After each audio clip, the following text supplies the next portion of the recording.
Hey. Welcome back. At least, I think, welcome back. You've been here before, haven't you? Anyway, today on the show we got Jesse Gallagher. Jesse is a musician and yoga instructor from Boston. He attended Berklee College of Music in 2000. He is the former frontman of the underground psychedelic pop trio Apollo Sunshine, who have headlined Bonnaroo in 2007, sharing the stage with Wu-Tang Clan and Flaming Lips. One of their songs was also featured on an episode of Breaking Bad. In fact, all the music in this week's episode is provided by none other than Jesse Gallagher himself, and it's available for you to use in the YouTube Music database. Unfortunately, yet again, I did run into some audio issues at the beginning of this episode, trying to avoid the very same issue I ran into last time. So I apologize once again for the abrupt intro in this episode. You did miss some juicy bits at the beginning. But nevertheless, here's the interview with Jesse Gallagher. Sam and Jeremy, the drummer and the guitar player, they met in I guess it was 97. I feel like that's a little early, but maybe it was. Yeah, maybe they started Berklee at 90. Yeah. Okay, so they started Berklee at 98. In 97, they went to like a summer program, like out of high school, I think, at Berklee, and that's where they met. So they were playing in this band together, and they had it kind of cooking. I think it was called Cash. Yeah, it was called Cash, Cash. When I met them, it must have been 2000, 2000, I'm going to say. I went to Berklee just for 99 to 2000, and I dropped out after my first year. I dropped out after my first year. I was like writing way less songs than I had written before I went into school, and I was going to be paying for it myself, and I was like, if I stay at a music college for 4 years, I'm going to get out of here having to compromise to pay all these loans off. And I was already a songwriter. I was already writing a ton of songs. I'd already been on tour, I think twice, like to California and back. So I dropped out and got an apartment and a job. And that's when I met Sam and Jeremy through a mutual friend, my friend Hudson Berry. Hudson Berry is awesome. He is just an insane musician, insane artist. He's probably like an architect by now. I don't know. But he went to Berklee, and I met him. It was actually a beautiful crew at Berklee when I was there. And some of these characters have gone on to do amazing things. But Hudson Berry was this trombone player. He went on to play vibraphones. When Apollo Sunshine was the house band on Carson Daly, he came on and was a vibraphone player with us. We did that. That's another VHS thing that I got to find. Like Snoop Dogg was on the show. They had me in like a skit and stuff like that. And that was like 2002 or 3 or something. Like we were fucking young, man. Yeah, it was wild. And that was in like we were using the Saturday Night Live dress room. We had Tracy Morgan's dressing room, and it was like if you ever look up Lil Flip, like Lil Flip, he's a rapper.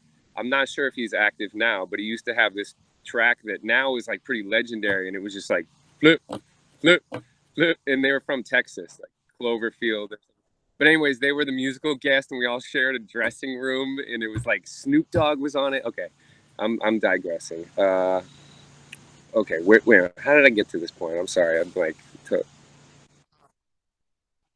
okay, Hudson Bear. He came on as the vibraphone player. So, anyways, Hudson went to this high school with Sam Cohen. Sam Cohen's from Houston, Texas, and Hudson's from Texas as well. And they went to this arts high school that Wes Anderson went to, and that's where Rushmore was filmed. You know, it's some school. I don't know much about it. One of my other like best friends when I was at Berklee is this kid Mark Kelly. I think he went to that high school too. Mark Kelly is now the bass player of the Roots, and he plays. And it's funny because all these people have hung out here, like at my dad's house where I am right now. Like all these kind of Berklee dudes that we're talking about, like Mark. So they went to high school together, and Hudson was like, "You have to play with Sam." I guess at that time we were the two guys that were into 60s music and like like really into 60s music. So um, he introduced us, and they needed a bass player, I think, at the time, or like we kind of met through whatever, and I think they needed a bass player at the time. I think that's what it was. And so they sent me some songs that they had been recording with this band Cash, and that's kind of how I met them. Um, and I remember having to practice a bunch because their tunes were like pretty sharp, And before then, I had like punk bands. And we would do some kind of ska music, and I would make electronic music. I always made like synthesizer stuff, and I went to Berkeley for piano. I could play classical piano. Um, but I remember with Cash, it was good kind of 60s rock at the time. Weezer, like Pinkerton, was popular at that point. It had just come out. So there was like that kind of Pinkerton guitar stuff, which, and like earlier Flaming Lips stuff. So I remember learning that. And then we did a couple tours. We started doing this thing called Mac Rock, which was down in Virginia. And it was a cool festival. Like I remember one time Minor Threat played. I'm trying to think. We opened for the Dismemberment Plan. I don't know if you ever heard of the Dismemberment Plan. They were a really good band for a while. They only came out. Yeah, they were really good. They had one album. I think it was called like Up or something that just blew my mind. Yeah, the Plan were cool. They were a Boston band, I believe. Anyways, there used to be this big festival down in. It was kind of near Richmond, Virginia, called Mac Rock. And we did that a couple times with Cash. So I used to tour around with Cash, and I had a band as well at the time, and we would all play shows together.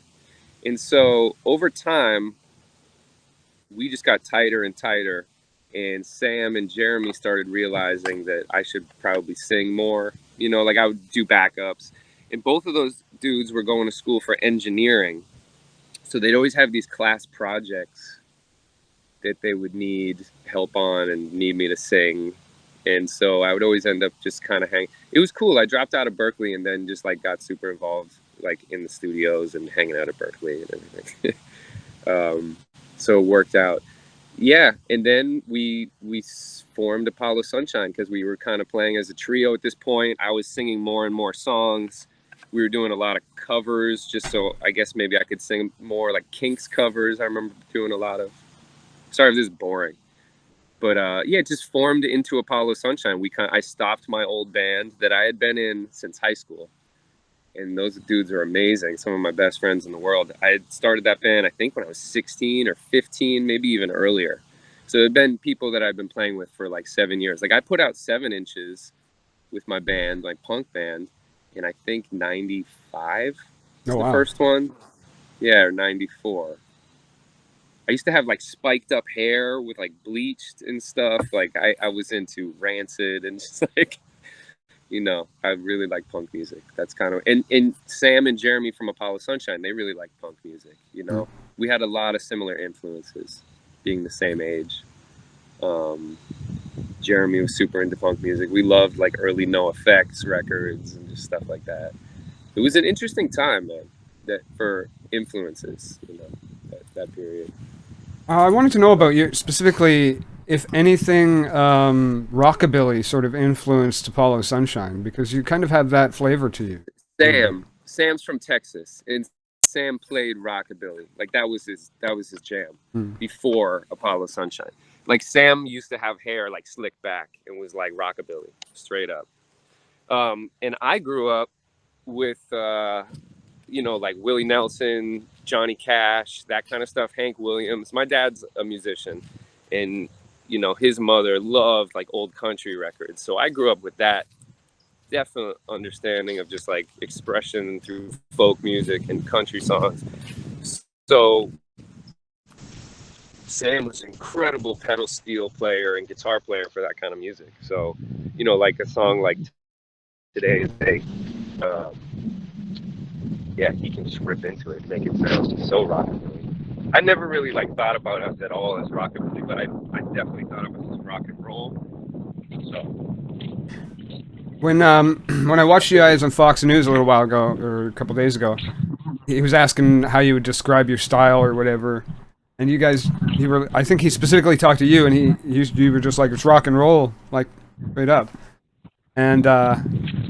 I felt like rockabilly would have been the good in between somewhere that would have Rockabilly. See, when I think of rockabilly, I think of it being too specific. I think of like certain styles, haircuts, very specific guitars. It's like a little scene. Whereas rock and roll is like I think of Chuck Berry. I think of like whatever. It's just like boogie woogie music, just people dancing and having fun. Like rockabilly is cool, but I think of very specific. And so I never identify with rockabilly, but I like rockabilly. You know, I didn't have a coif of hair that I could grease up. I'm bald. yeah. I don't really think that creatively. But I I mean, hear, I feel like the expression of self is important when it comes to like whatever, but when it comes to like music and defining yeah, like what you are, like you could be a rapper and dress like Elvis if you want to, right? You don't have to say I'm like classify yourself as something and say, oh, just because I don't dress that way doesn't mean you can't classify me as that.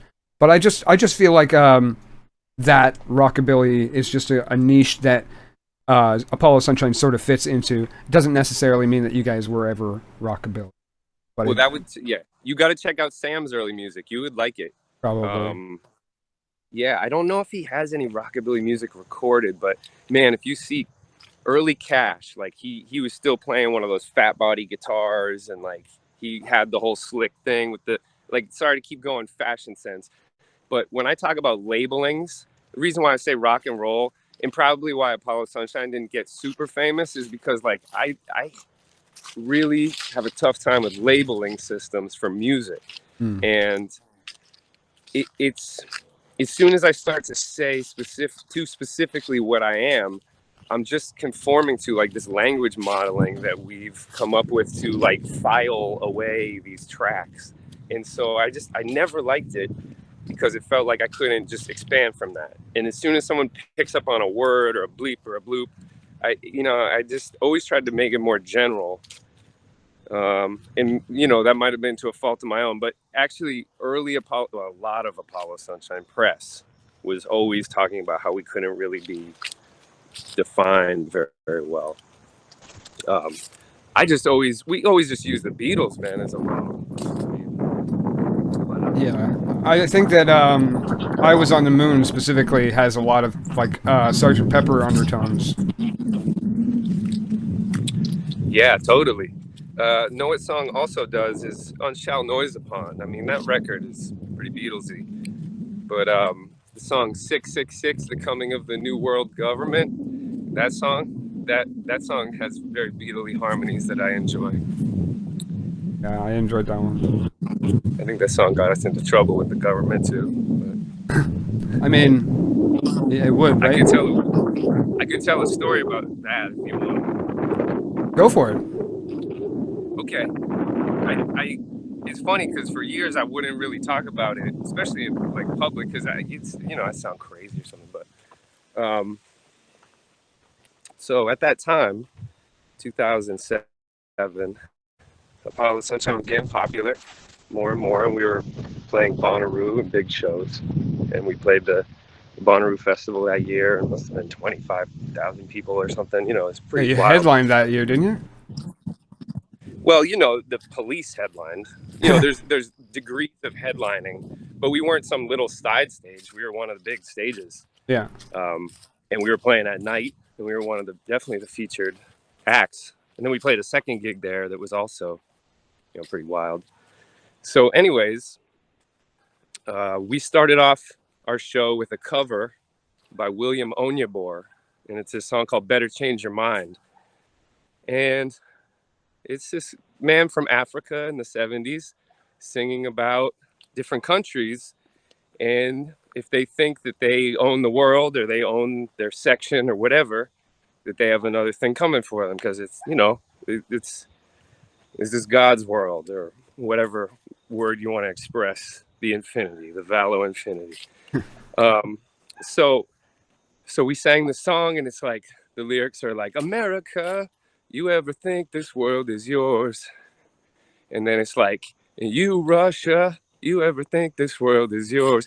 And it's like, and then it's like, and if you're thinking so, better change your mind. And so we start with that one.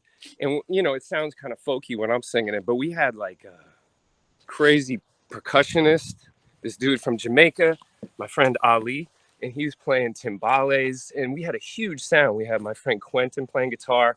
At that point, Apollo Sunshine was, I think, 6 people. And so it was like pretty wild.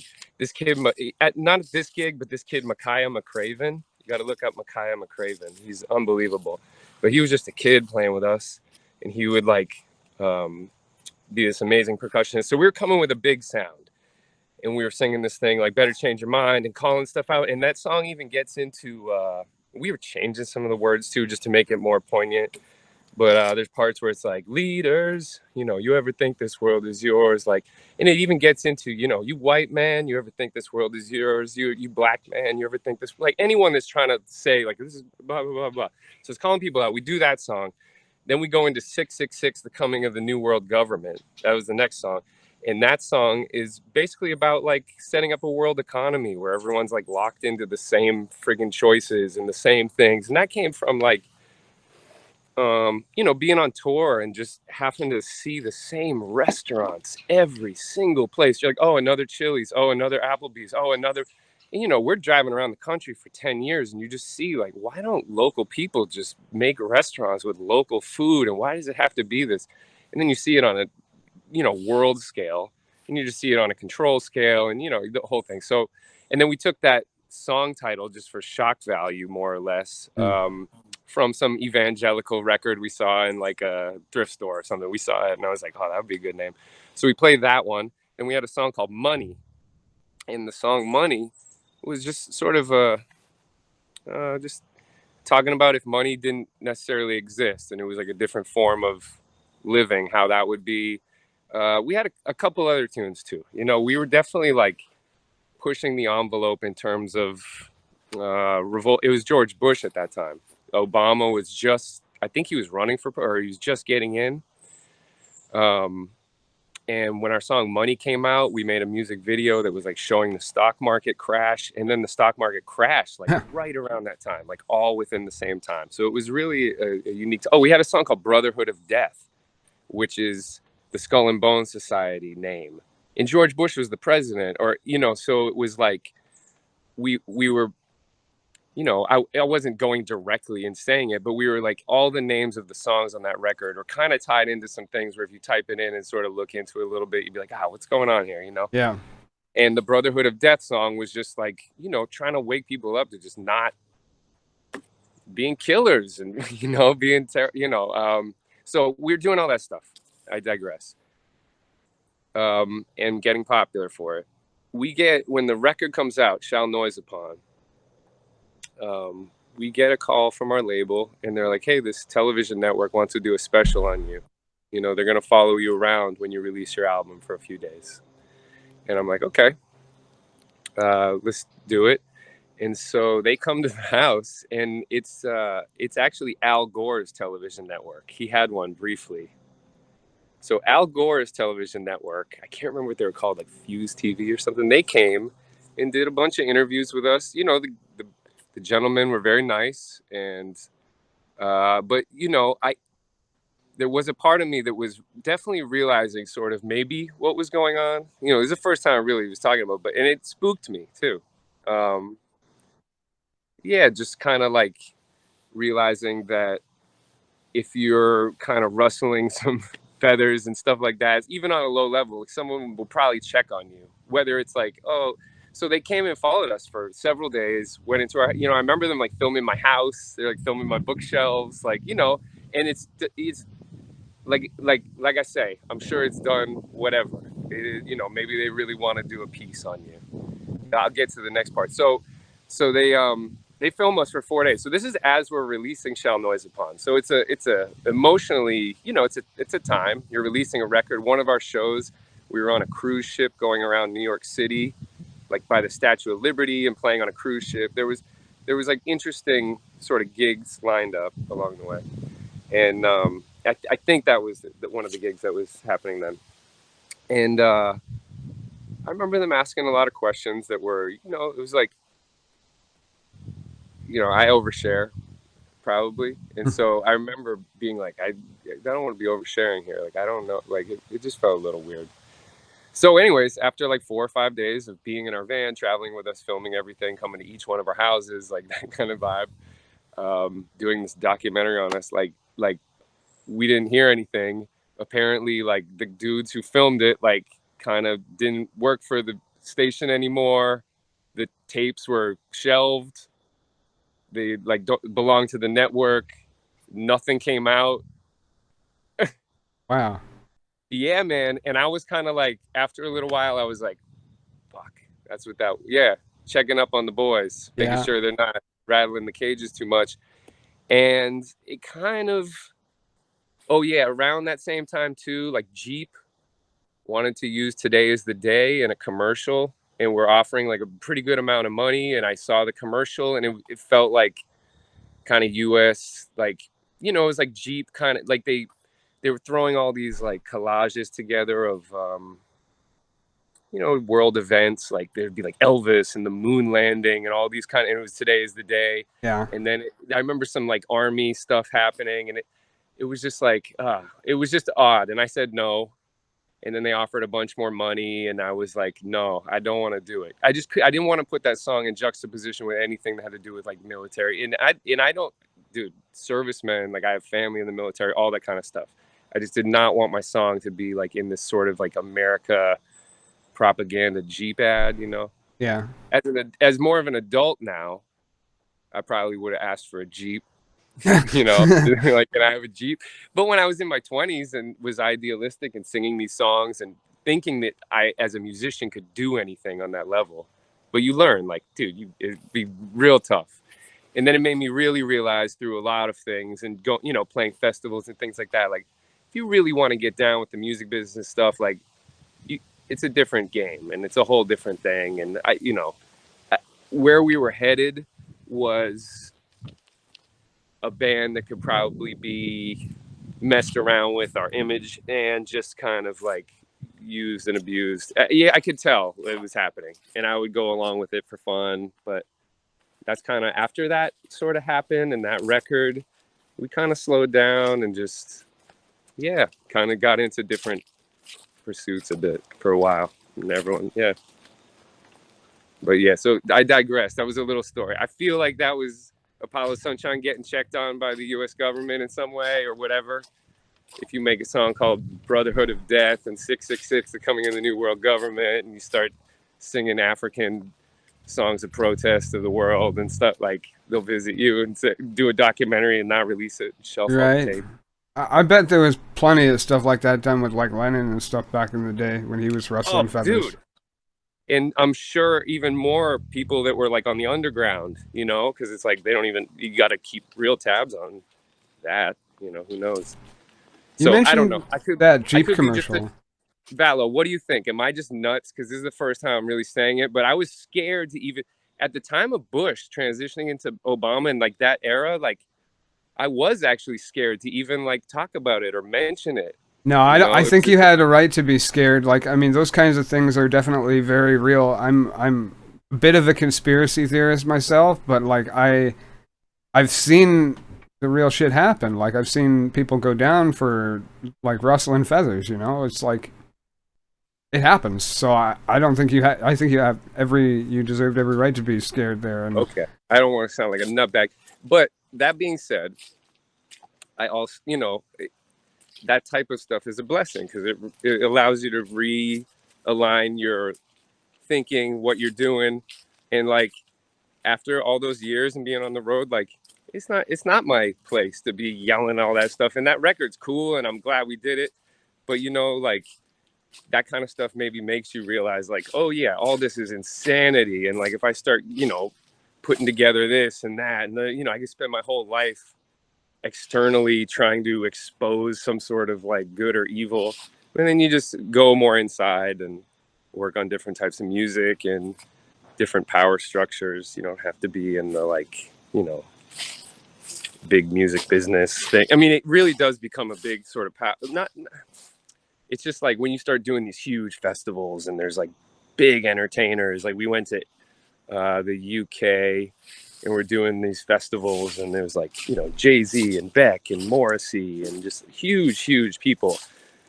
And you start, I mean, you just sensitive people or whatever, you just feel it. You're like, whoa, there's energies there, not just from the performers. It's like a business power money thing. A lot of it has to do with, you know, management, ownership, that kind of stuff. It's odd.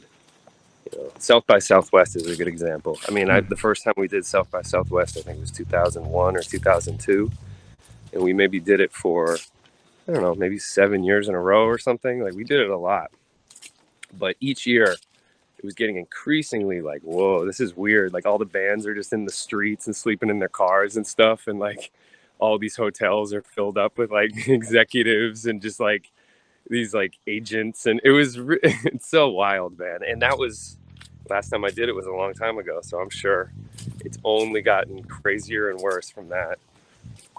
Yeah, I mean, I was thinking over the past few days, this thought keeps occurring to me is like, as a musician, a lot of people want to sort of make a change, like you say, make a statement with like a song or something like that or whatever. But I think the thing that come to me was that, like, I mean, if you really think that you're gonna make an impact on the world, I mean, I think it's the people who don't really expect to make an impact that really make the impact. Yeah, But totally. when you expect to make an impact by just banging a stick on a drum or like making some strings vibrate, then it's never going to happen, really. Yep. Yeah. Yeah, and yeah, it's interesting with song. It's like an interesting way of kind of cheating because you're just grabbing people's emotions with like this hook, Mm-hmm. and it's yeah, it is. Like, what was that guy's name that just recently? I don't know his name, but he's has a beard, plays acoustic guitar, and he had that song that both like the Democrats and the Republicans were like claiming, and he was like trying to like suss out what his vibe was for the song. It was like a good tune, and he was just expressing like general discontent with just what's going on.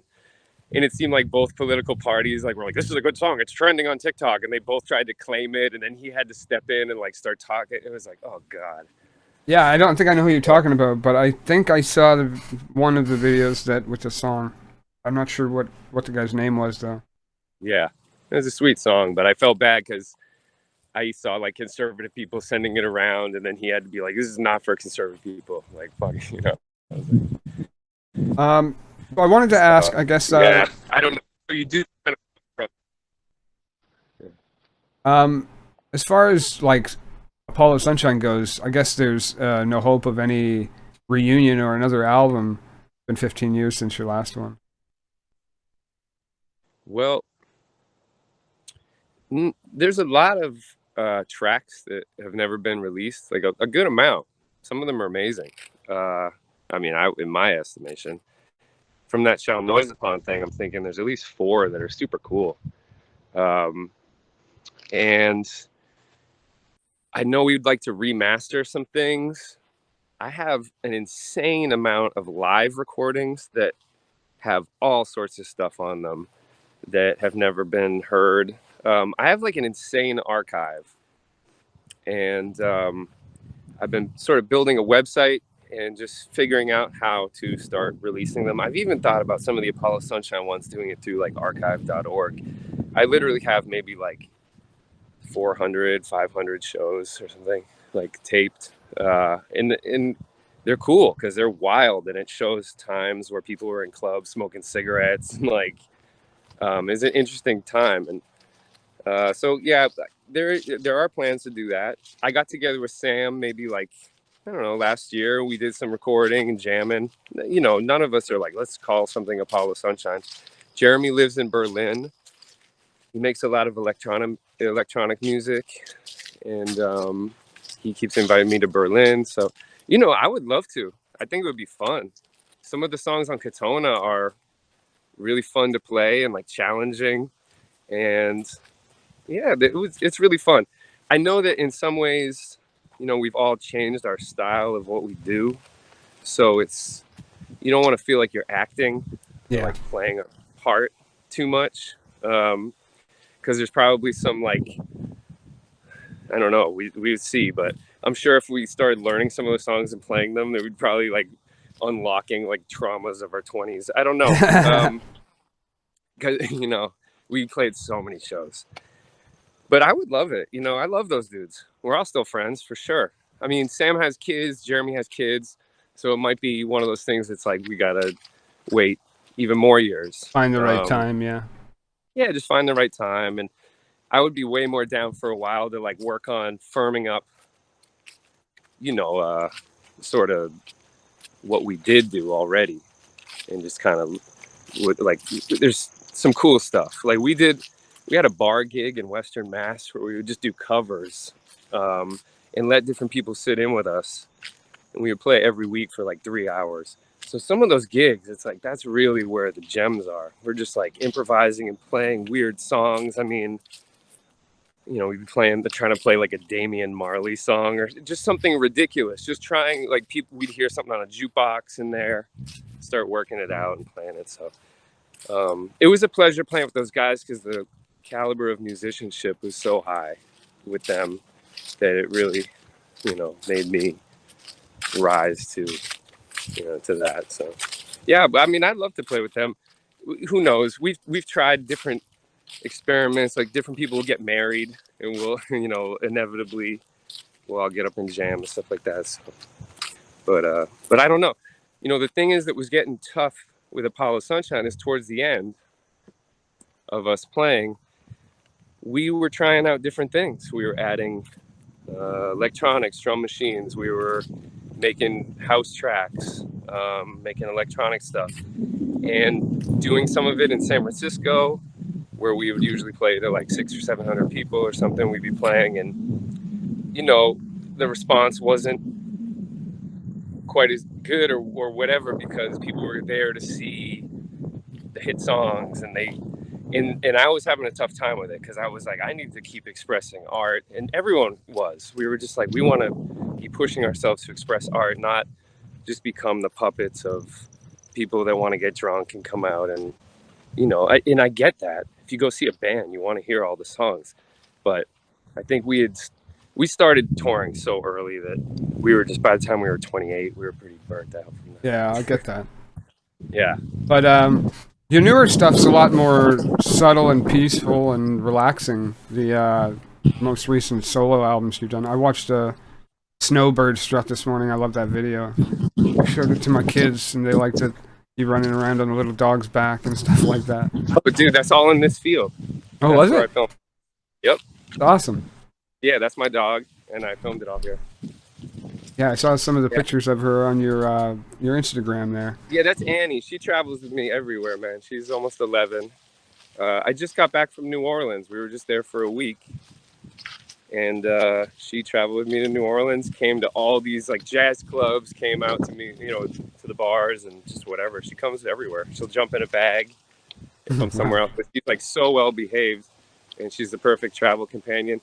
Yeah, when she was a little baby, I just got her, and someone asked me to do a tour playing bass on the opener for Mumford and Sons, that tour. Hmm.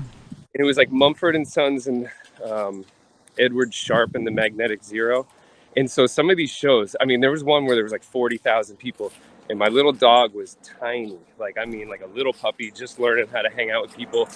And she got loose and like ran out on the stage and just ran out to the front of the stage, and they put her on the Jumbotron, and everyone started screaming for her, and they're like, yeah. And she, after that, like never was the same. She like, wow, just is like, I'm a celebrity, and it's hilarious. So she's the best. She just is like, she thinks that she's like like the show, and it's hilarious. that's awesome. Yeah. So tell me a bit about your yoga training and your yoga teaching. Obviously, it had an influence on your music and stuff like that. So definitely. So that works into the Apollo Sunshine stuff for sure, because coming out of playing more and more with Apollo Sunshine, I needed to get healthy because I was on tour. I was drinking every night, usually, not even thinking about it. I wasn't like a heavy drug user, but I, you know, you're on the road all the time, so you know, Gotta pop I something to definitely stay drank. awake, you know? No, All yeah, I those didn't. long Yeah, I days. didn't really do that so much. I sort of just like, nah, I kept it pretty like beer and weed, or psychedelics if some psychedelics are around or something like, you know. But when you're touring, you have to pick and choose when you can do that because you're moving a lot. So, you know, it's really beer and weed, but or drinks and weed. But when you're doing it every single night, you know, you're showing up to like Missoula, Montana on a Tuesday, and everyone's like, "Yeah, Pablo Sunshine," and you know you want to rock, so and you have a little bit of a habit of drinking. So after many years of that, um, I actually had a really powerful trip at the Bonnaroo Festival that we played. After we were done playing both sets, someone gave me something, and I tripped. And when I kind of came back to, I remember like seeing beer and seeing alcohol and just being like, "Oof, why am I drinking? Like, what am I doing here?" And that was the first time that I just stopped drinking. And I remember that was really wild because um, we'd be playing shows, and you know we're the headliner, and it's like 1 a.m. And I remember the first time I played a normal gig. So that was after Bonnaroo. We came back. I remember playing a gig in New York City, and you know, big crowd there to see us. It was the first time I hadn't played with drinks in me in probably, I don't know, 10 years, even more. I mean, I never thought about it. I'd always drink before I'd play a rock. You know, we're a rock and roll band. You have a beer or two. And I remember just being sober, and I had been sober for like a couple weeks now, and it was weird because I remember going out and seeing how drunk everyone was for the first time, and really just seeing like, whoa, people are hammered out here. Um, and that was, yeah, that was unique to me. I didn't realize how, you know, kind of drunk everyone was. But I remember getting so wild at that show. Like I remember having like this like clarity. I remember like I'd never ever taken my shirt off at a gig. That's like not something, you know, I'm not like that type of music. But for whatever reason that night, we were like getting doing something silly or just wild or whatever, and I ended up like shirtless running around with this like double neck guitar, like, and I know it's like as a joke too, but it was just like whoa. And I was sober, so I guess I realized that like I didn't need that shit, and so I stayed off the booze for a long time. And I think that opened up some of the channels to then know that I needed something else. And so I started, you know, I read a book about it. Really, how it started for me is when I was 21 years old. Um, Sri Ravi Shankar, Duncan Trussell had him on the podcast. Yeah. Yeah, Sri Ravi Shankar. Some random kid, this friend of mine, he was like a punk. I was a punk at this point. I was 20 or 21 years old. Um, he invited me to a meditation workshop or something. And you know, I can't even remember why I would have signed up or why I would have gone, but for whatever reason, I was like, yeah, I'll go. And it was in Western Massachusetts, out in Amherst, Northampton. And it was just at an Indian family's house. And their guru was Sri Ravi Shankar. And they were teaching an art of living course. And it was maybe 3 days, maybe 4 days, something like that. It was just in their basement. And I remember that was my first time where it's like you come into someone's house, you take off your shoes. I remember the food that they had were like, you know, these lentil dishes and all these dishes I hadn't really been exposed to, like really beautiful Indian cooking.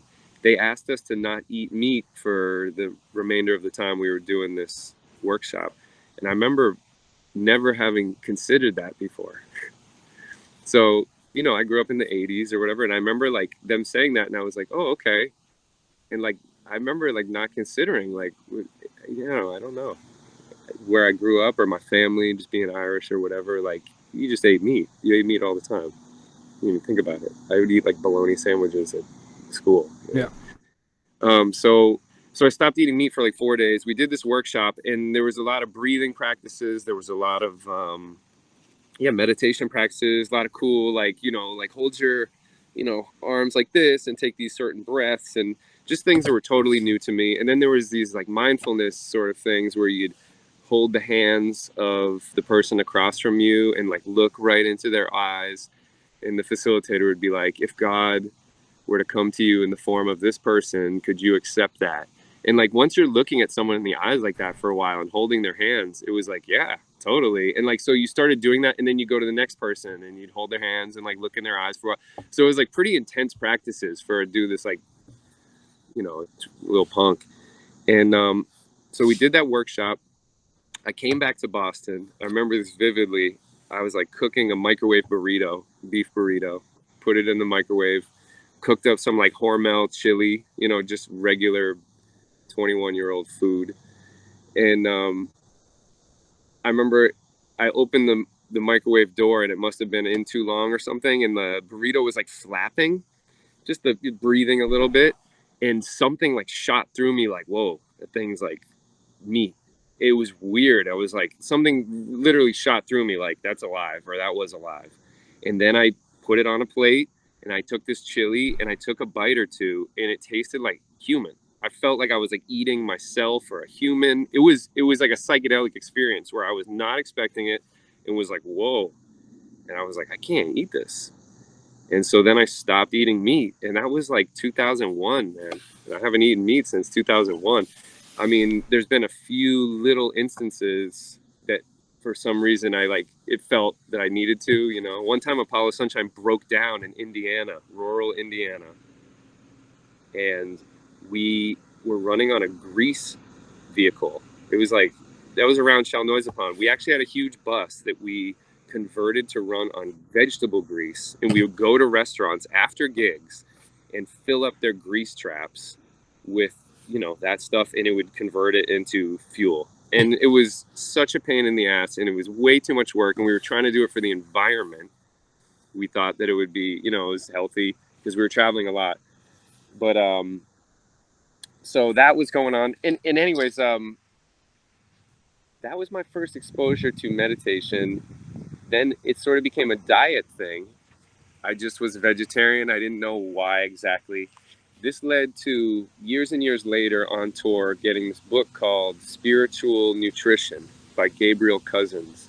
And the book was like real heady. I remember we were in Sedona on tour, and I was maybe like 2006 or something, and reading this book, and it was all about raw foods and spirituality and kundalini energy and just eating vegan raw foods. And so I kind of went from eating like Morningstar, like fake buffalo chicken nuggets and like cheese pizza or whatever, whatever I could do that was vegetarian, to this like more clean diet. And then reading about kundalini and being like, what the heck is kundalini? Learning about like the energy and the chakras more and more. Yeah. It was through like a diet book. Then I got this other book that was by this African teacher, Muata Ashby. And that book was called The Kemetic Diet. And it was all about sort of like a return to Egyptian, African, vegan diet and like spirituality. And so I got into the yoga thing more or less through that cleaning out process with Sri Sri Ravi Shankar, activating something. I was definitely doing breathing and meditating. And then the diet just sort of over the years got cleaner and cleaner. And then once it hit this point of like doing raw foods and fasting and meditating, it started being like, whoa, okay. I started feeling different chakras actually opening up for the first time. Not like I'm like, now it's open, but I was feeling energy like up in my head and stuff that was like, whoa, okay. I felt all of a sudden I wasn't sleeping as much, and I was kind of like, whoa, I feel good. Was finding myself more sober than anything. I even, too much information, but around the same time, I went like 9 or 10 months without having an orgasm. I was like getting into like just trying to hold all my energy in and just meditate. And that was like the only time I did that in my life. That was wild. So like during Shal Noisapon and that whole time, it was like a big transformation for me. It was also your Saturn returns, I think, when you're 27. So that was a big one for me. I went to a total raw foods diet for a long time. And I was doing it while I was like on tour. We'd show up to gigs. I'm sure I was annoying to everyone, but I was trying to like, I think, activate people at that time to like, yo, if you open up your diet to some more fresh stuff, it helps your brain, it helps everything. Um, So that was kind of maybe some kind of kundalini awakening or something. I was fasting a lot. I was meditating a ton. When I say meditating a ton, I mean like it was a lot. There would be days where it'd be like 4 hours where I'd be on this rooftop by my house in Cambridge, just like in and out of the sun, just kind of meditating. You know, you can't say like God knows what I was doing. Um, you know, sometimes now it's hard to sit down once a week, but so I went through some kind of process that led me to Kundalini yoga, which is the type of yoga with Yogi Bhajan. People wear the turbans. That one's pretty esoteric and pretty strong. That definitely opens up your system. It's kind of like it's a fun one to start with in some ways because it's kind of so esoteric in that you're doing like this for 14 minutes and chanting something. By the end you're like tripping, you know, so it's fun for people to step right in and kind of get a mystical experience. And I did that for many years in Harvard Square. There was this woman teaching in this little studio and I really enjoyed that one. And then I found my guru and my teacher. I didn't even understand what guru and all that stuff was. Even with the Sri Sri Ravi Shankar, I didn't understand it. We went to see him speak. And I remember we were like 21 and we were laughing. We were like, why are all these people following this little dude around like throwing rose petals at his feet? Like we didn't understand that part. And I didn't for many years. And then I got exposed to integral yoga and Swami Satchidananda. And after a little while of doing that, it was just so obvious. I was like, of course, this guy's my teacher. This is my guru. And he was past too. But it it was, yeah, it was one of those things where you're like, oh, okay, I know. This is my guru. So I took initiation in 2016, got mantra initiated, and I became a yoga teacher for integral yoga. So I had already been doing yoga at that point for many years, but that particular style, that teaching, the sort of like, it's a beautiful yoga practice and school, and it was the first time that I really understood like all the principles of yoga. Well, I can't say I understand all the principles, but it was the first time it felt like a way more holistic, encompassing, you know, karma yoga, raja yoga, all the different branches of yoga, not just doing some stretching. Yeah. So that's just something that it's just like a lifetime of, well, that community, and just it's so beautiful, and just like having a sangha with different people that understand this, and it's just a good touchstone to, you know, for me personally. And yeah, I don't have any illusions of like I'm not like a Hindu all of a sudden or whatever, you know. I grew up Catholic. I'm pretty like, my dad's very atheist. I'm very like, you know, in some ways rational about that, but I think about God and that. I mean, I have since all I can remember. It's like been such a part of my, I don't know, explanation to everything. You're just like, yeah, it's funny to have a word to put it on, but of course you can't have a word that makes sense. But yeah, the yoga and doing that over time, it puts you in that sort of present, timeless. It brings you in face to face with the presence, silences the mind. So it's a good practice for me, man. Especially being a creative. If I'm not doing something to line me up and kind of whatever, I can just be spinning with way too many things happening, too many ideas, and I'm sure you can as a creative person, you can Yeah. identify with that. I mean, personally, one of the reasons why I took up meditation, aside from like personal matters that were related to emotional struggles, was like, you know, needing to like wind down a little bit and like not have so much going on in my head and stuff. So meditation just seemed like the best way to sort of like not like avoid thoughts, but like sort of like sort them out. I guess practice has become more mindful, and it's been less about sorting out thoughts lately as it has been like just being with thoughts, I guess. But yeah, personally, it's been a useful tool for me. Somebody in the chat is asking if you have any knowledge of a Gori yogi. Um, the gory are the ones that eat the flesh, right?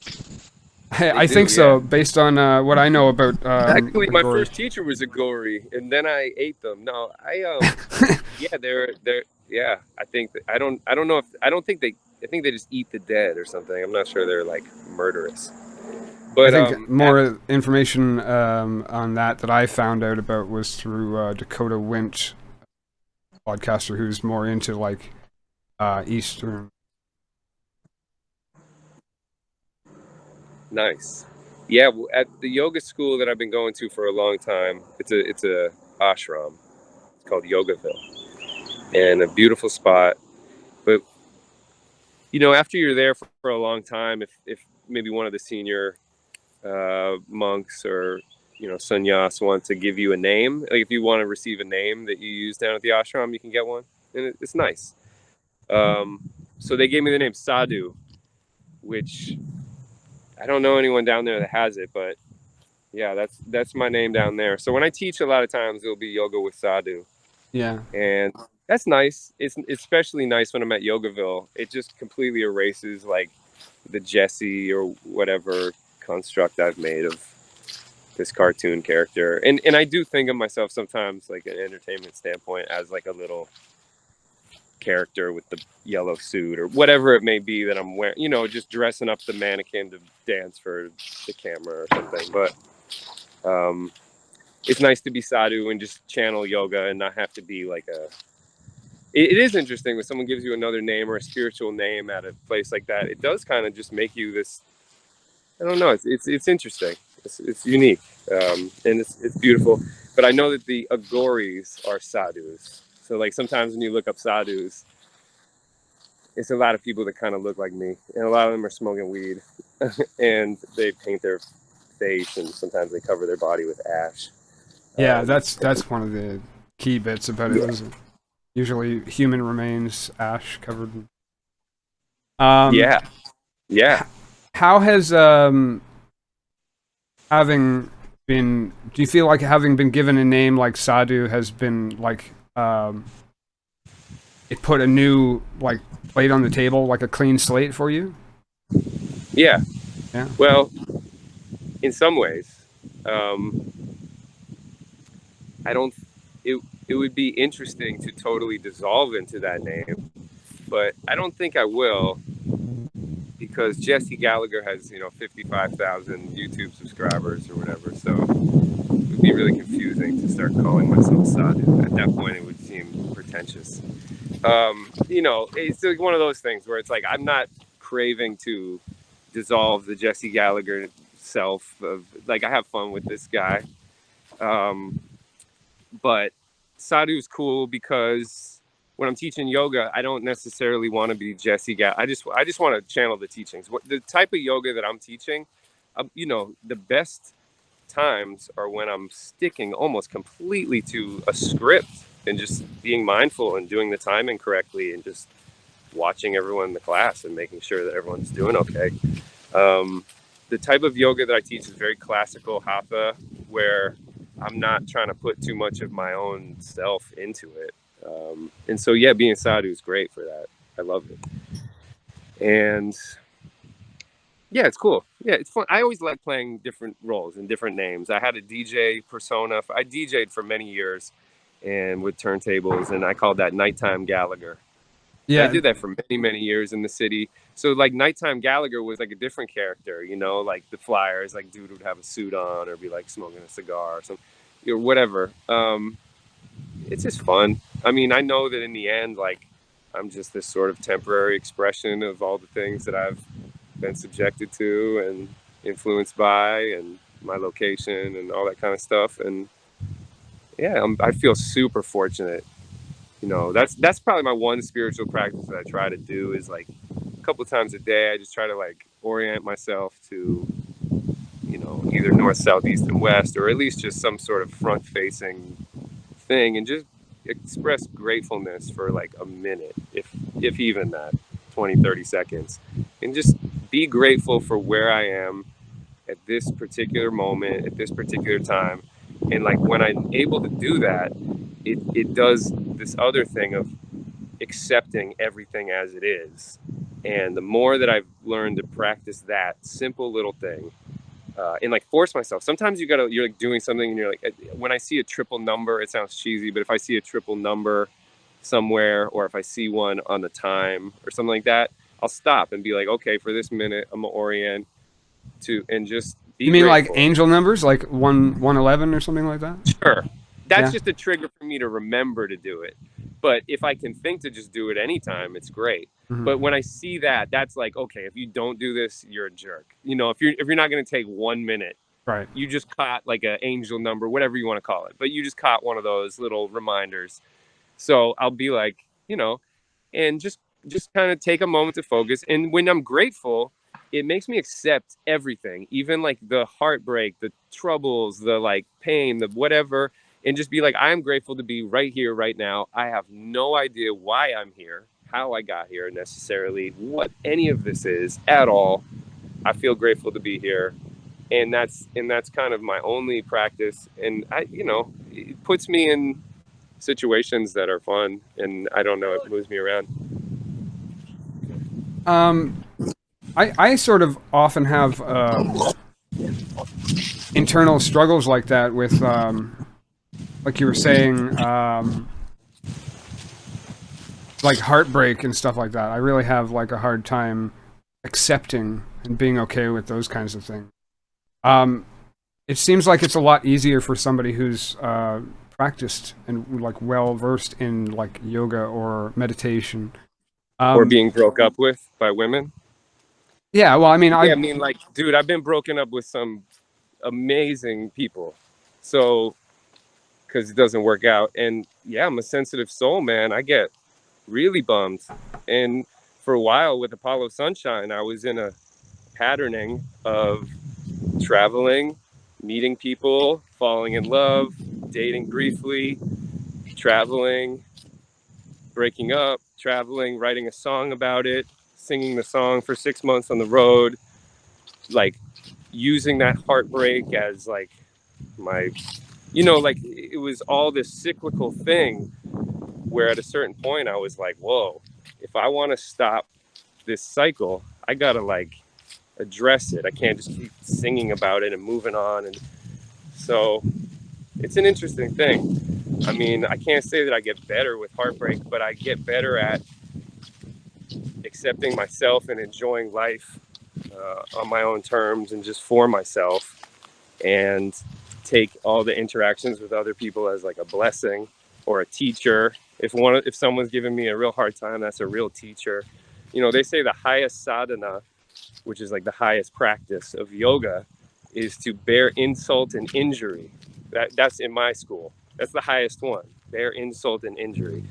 So that's like the hardest one to do, and it happens all the time to everyone. So I think that the yoga practices and all that meditation, all that stuff, it's just to be able to, accept the pain that we feel, and we accept the way people act towards us, because it's a reflection of their inner self usually. you know yeah. I mean, we often hear like meditation is preparation for death, and I mean, death is like one of the most absolute heartbreaks that you can feel. So like coming into meditation, understanding that like, okay, you're accepting like not only you have to be okay with the death of like those around you, but you'd have to be okay with your own death as well, and not just your death, but like your ego death. Your ego death is probably even more so, uh, I guess, traumatizing than it would be thinking about like your own death. yeah, yeah, that's interesting. I um i think that I had a few experiences with psychedelics at like an early age. I had one when I was like 17 where I just took too many mushrooms, and I actually like floated out of my body and saw myself dead. We were outside. It was with my best friend, and he also had a similar, not that particular one, but he had something really intense where just all sound, everything just kind of hit this like point of like, everything came together. I remember floating out of my body and seeing myself and being like, I died. Oh my God, I got to tell my dad. How am I going to, I would, like worrying about it. Mm. Um, Somehow came back into my body. I remember like just touching my friend's arm and just being like, what the fuck is this? But through that experience, I remember vividly just kind of losing the fear of like dying. So it's strange, like how that can creep in. And I've had it one other time, and I can't say that I'm not afraid, but that definitely helped. And there's something about, yeah, I don't know. I'm not saying everyone should take heroic doses of psilocybin, but there is something about it does an ego death where you realize that you're not the person, like, you know, your your body is just a vehicle. And Can we go behind you? I don't know what you're doing. no, it's okay. Oh. No, yeah, talking to someone. Oh. Yeah, I think that that dissolving of like the self needs to happen at some point in time for us to be okay with that heartbreak and stuff like that. And I think that I'm still working through that process a little bit myself in my practices. Yeah, I mean it's an interesting one. You can't really do it. Just I don't know. You can't. I think that the really doing it is actually the doing it of it, right? Yeah. I mean, there's no way to prepare for it other than actually experiencing. Yeah. I mean, my experiences with meditation that have been the most powerful, that I think we touch on, like dropping your ego and those sorts of things. I had to do a lot of yoga and a lot of meditation consecutively and be really regular about it to achieve some of those feelings of like dropping the ego and like dissolvement. I think I've had some of those experiences through, meditating every day, twice a day for, 60 days, things like that, doing breath work, and I haven't been doing that recently, but a couple months ago when I was living at the ashram, it was every single day, twice a day, starting at 5 a.m. So like when you do that kind of thing, like it does work. It's one of those things where our society's not really set up for that to be a thing, but it's like if people want to dissolve their ego or at least loosen it up and prepare for death or whatever it may be through meditation or whatever, it's kind of like you got to really jump in and sort of do it. I know that it's nice to, you don't want to beat yourself up about it. Like you don't want to be getting in a pattern where you're like, why am I not doing this? Yeah. But you also like are kidding yourself a little bit if you think that like living your life completely how you live and eating whatever you want, drinking, smoking, doing whatever, and then like meditating for 20 minutes, like once or twice a week is going to like do anything. If anything, it might like give you a glimpse into a millisecond where like you're not just wanting stimuli, but to really kind of start chipping away at it, it has to be like more of a focus and which is hard. I mean, man, yeah. I mess around with my cell phone so much. I mess around with synthesizers and whatever. Like, there's times where I'm like, I can't believe I didn't sit with my eyes closed for 3 minutes today. Like, what was I doing? Like, I can't remember anything important that I did. So it's an odd thing, and we're still all working with it. The technology is definitely doing something where it's like the external and the internal there's like a pull, there's like a struggle. Yeah. How we're going to be. Yeah. And noticing people like me and you out, like I'm out in the woods talking on this thing and we're talking about it being like, fuck, these things are, and that's happening everywhere. I was watching like Bill Maher and talking to someone and they're both talking about how they're completely addicted to their phones. And, Rogan's talking about completely addicted to his phone. It's like, it's universal right now. So that's been a tough one. When I wake up in the morning, it's not as mindful. The thoughts are already coming. I'm reading news when I get up. Like, that's always a struggle, And even though I live right here, like I could wake up, come outside right away, like take in my son and I try to do that some days, but man, why is the human condition guess what I'm saying is just because I'm a yoga teacher and I teach meditation, I've been doing it for a long time. It's still a struggle, man. Yeah, well, I know what you mean. A minute ago, you were basically describing me, like eat anything you want, drink anything you want, smoke anything you want, and sit for 20 Yep. minutes a week, and that's me. And Yeah. although I sit here thinking, you know, I have some understanding of what meditation means or whatever, I know Yeah. that that's barely a glimpse into what it actually is. Like I'm Yeah, man. sitting up Yeah, on the a only times I mountain or really something. the only times I really went there, I mean, and I have, you know, not to be like, these are my fucking craziest experiences, but I had one experience where I did just completely lock up, drop the body, and there was just this golden, vibrating, glowing orb thing. And this is like in a matter of blah, blah, blah. You can't even, the moment you start conceptualizing and describing it, you're out. Hold on a second, But though. You said glowing, vibrating golden orb. I actually have one of my earliest paintings before I started podcasting. Is actually a silver orb floating in space, which when I envisioned it, it was vibrating and it was like this glowing thing.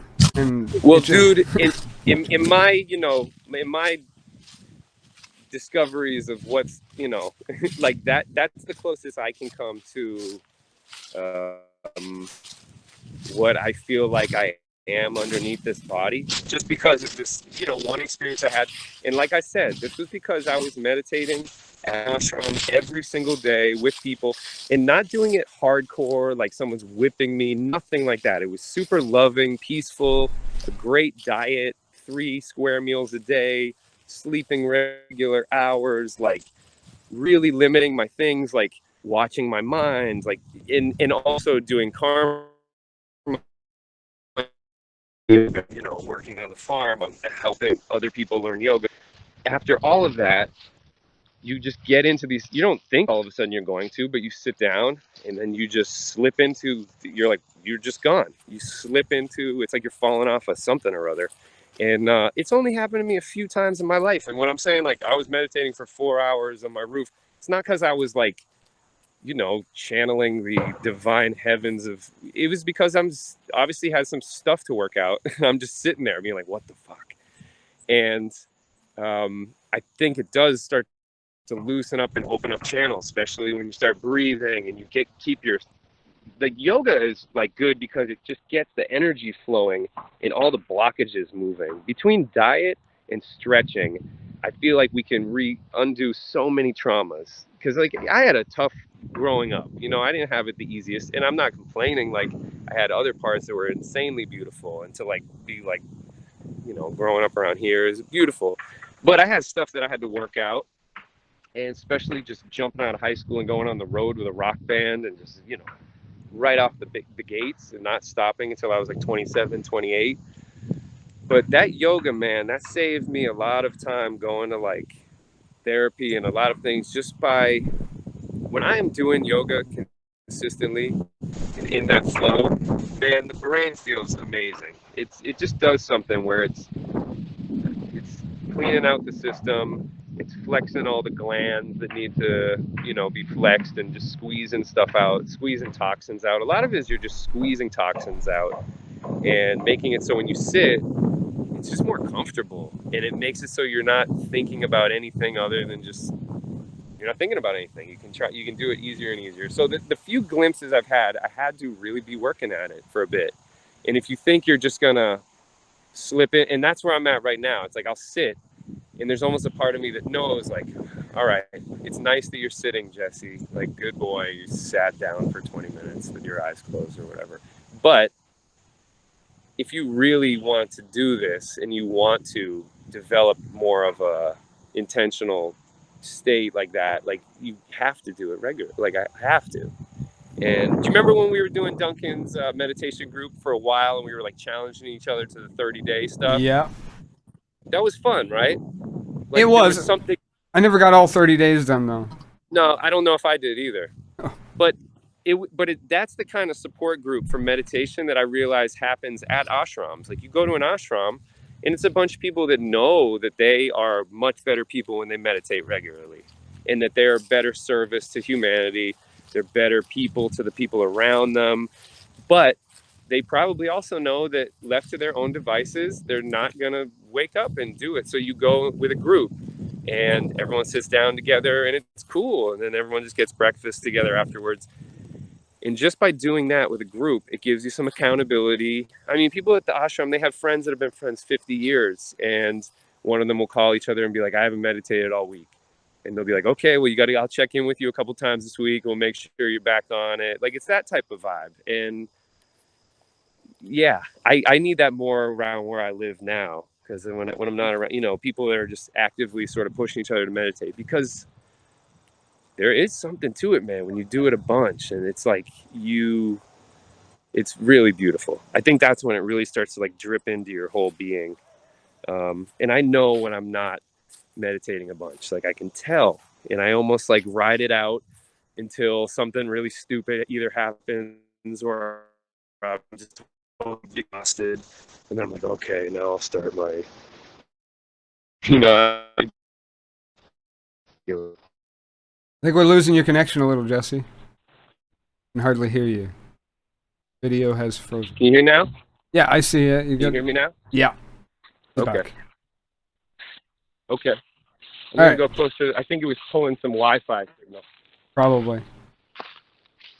But yeah, I feel like a lot of the stuff that I like, the teachings that Ram Dass does, it helps me mindfully, I guess, just clear out any negative thinking about myself. And I like when Ram Dass talks about like that glowing, light pouring out of your head, and I think that's one of those feelings that you get from a proper sitting, like a proper sangha or whatever. It's interesting because in my experience, it's always different. You can't say like, oh, this is going to happen again. Like if I go into meditation being like, I hope the orb comes back of glowing, then it's not a meditation. It's me. Yeah. So it's. I've had that with Duncan before, where it's like an expectation arises before I sit, and then you sit, and then you expect it to happen the way it did before, and it doesn't. So you have to like, oh no, that was unsettling, rather than it being what you wanted it to be. Having expectations in the first place makes it a problematic event. Yeah, absolutely. And then, and if you're random about it, then it becomes like, well, why am I sitting right now? Like, what are my thought patternings making me sit? Is that affecting the first couple minutes of the sit? Whereas if you're someone that's like, every morning at 5:20, I wake up, some people put on like a separate pair of clothes that they just use for meditating. If you really want to get down with it, like how they teach it in the manual and stuff, like where I'm from, it's like, yeah, get up in the morning, take a shower. While you're taking a shower, do some mantra or something that will not make you think. Like, don't start thinking a bunch. Maybe take a shower, put on meditation clothes, go into the part of your house that's just set up for meditation. You don't have it for anything else, and keep the timing regular. So like you almost, through that patterning, you start meditating as soon as you wake up and hit the showers. And I've gotten into that pattern. It's beautiful. And you're like in the shower, doing some kind of mantra, and almost like having fun with yourself to not have a thought by like blocking it with mantra. And then when you finally sit down and you've been kind of doing that, your body is like ready. It's like, sweet, like we're about to go into the, whatever's the meditation zone. You don't have an expectation, but you're feeling comfortable and just like, and then once you've been stretching and your body feels good, then you can sometimes just sit and be like, this is amazing. And then you just don't leave. And then I've had times where my body will just lock up and it's like dead almost. It's not like it's tingling. It's just like almost dissolves. Every once in a while, and you're just kind of, and those are the times where I'm like, okay, cool. I'm glad I've been doing this a bunch now.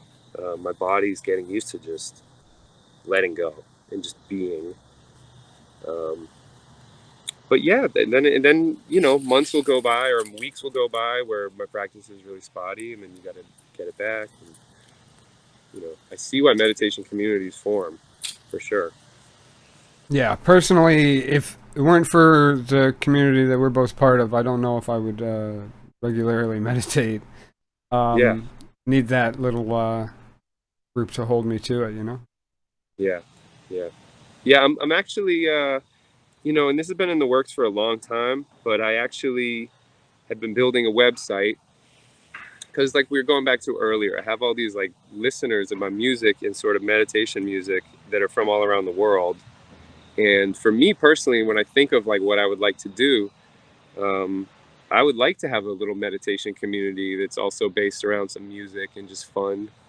And being part of Duncan Trussell's journey into boredom with you it's inspiring to see how a group of people can sort of interact mindfully or meditatively while still having fun, just on your phone from wherever you are. Like I travel a lot, and having a little group that once a week is like meeting up, and I can just set up my phone with a little headphone and kind of check in and say hi to people and then sit for 20 minutes. Like that's really nice to me.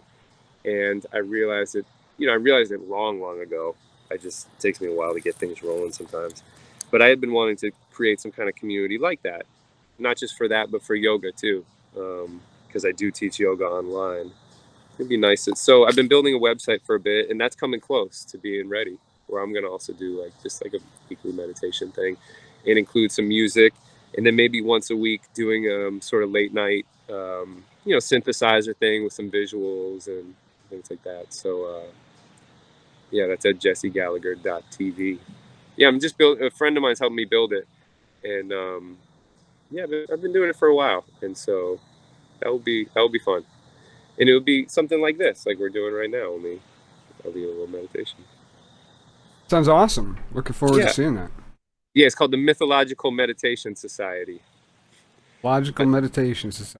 my little Like that. record label that I've had for years is called Mythological Records. So this is the Mythological Meditation Society. Yeah, Like that. yeah. Um, well, I think we've pretty much covered all the bases for today. You just told everybody where your new website's going to be. Do you want to tell anybody else anything else involving yourself?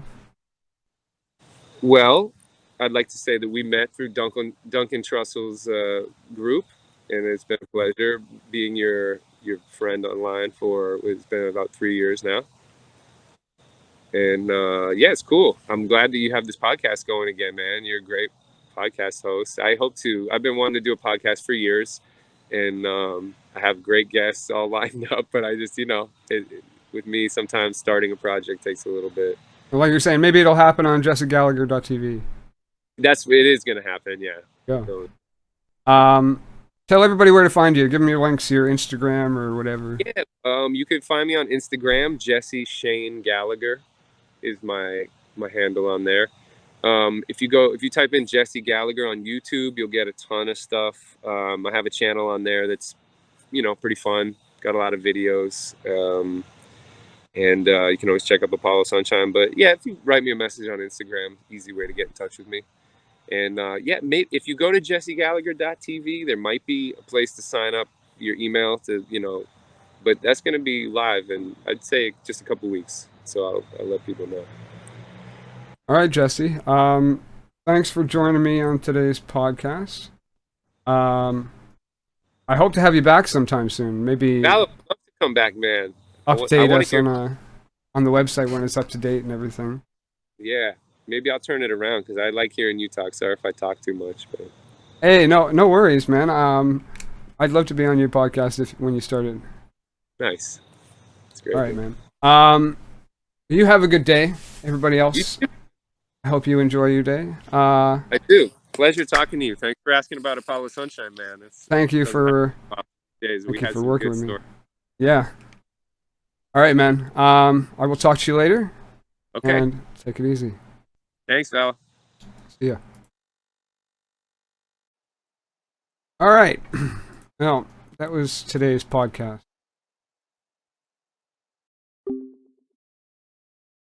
There were some audio issues at the beginning, which I was only made aware of after some time because I turned my volume down on my phone. And I can never see chat properly. So, I'm going to have to do some editing. IG2. I appreciate everybody who came and spent some time here. I'm trying to make more habits of maybe taking questions at the end and stuff like that. I don't really pay much attention to chat while I'm doing the podcast for the integrity's sake of the interview. I did want to put out here, starting last week, I began some fundraisers for for mostly November. We're doing the Movember Foundation active 100 hours active challenge. So I'm going to be, I don't know, like doing a workout for 100 hours throughout November to raise money for men's mental health. And if you'd like to support me in that endeavor, the link is at all of my socials. Linktree/theartisteye. Find it on my Twitter or my Instagram or whatever. There's also a fundraiser for the Canadian Cancer Society Foundation, and that's a 150-kilometer bike ride, which I'll also be doing throughout November as part of the activity challenge with Movember. So that's a secondary fundraiser if you'd like to support that. Also, I do have merch available at the same link that I just mentioned. It's available through Redbubble and Teespring. You can find posters, postcards. I think there's art prints. There's like coasters, acrylic painting things, and they're all my work, and I think you'd like them. You should go check those out. They're at the link in the thing with the link tree and the artist eye. Yeah, I need to get better at that. Anyway, thanks again for coming to the podcast today.